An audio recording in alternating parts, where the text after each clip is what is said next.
আজকে দ্বিতীয় অধ্যায় থেকে গুরুত্বপূর্ণ 10টি এক কথার প্রশ্ন ও উত্তর আলোচনা করব। ভালো করে তোমরা কিন্তু উত্তরগুলো খেয়াল করবে।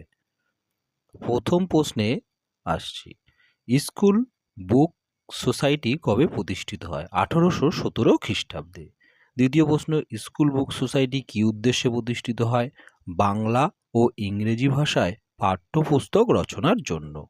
3 নম্বর কোশ্চেন, শ্রীরামপুর কলেজ কবে প্রতিষ্ঠিত হয়? 1818 খ্রিস্টাব্দে। ভারতে পাশ্চাত্য শিক্ষার পক্ষে কে মত দেয়? Macaulay.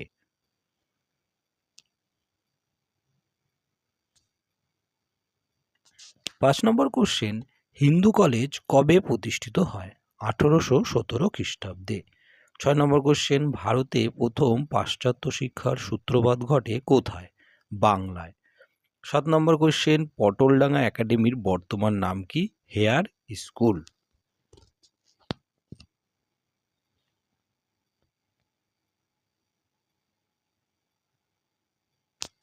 8 number question, Asiatic Society কবে প্রতিষ্ঠিত হয়? 1784 খ্রিস্টাব্দে। 9 নম্বর কোশ্চেন, এশিয়াটিক সোসাইটি কে প্রতিষ্ঠা করে?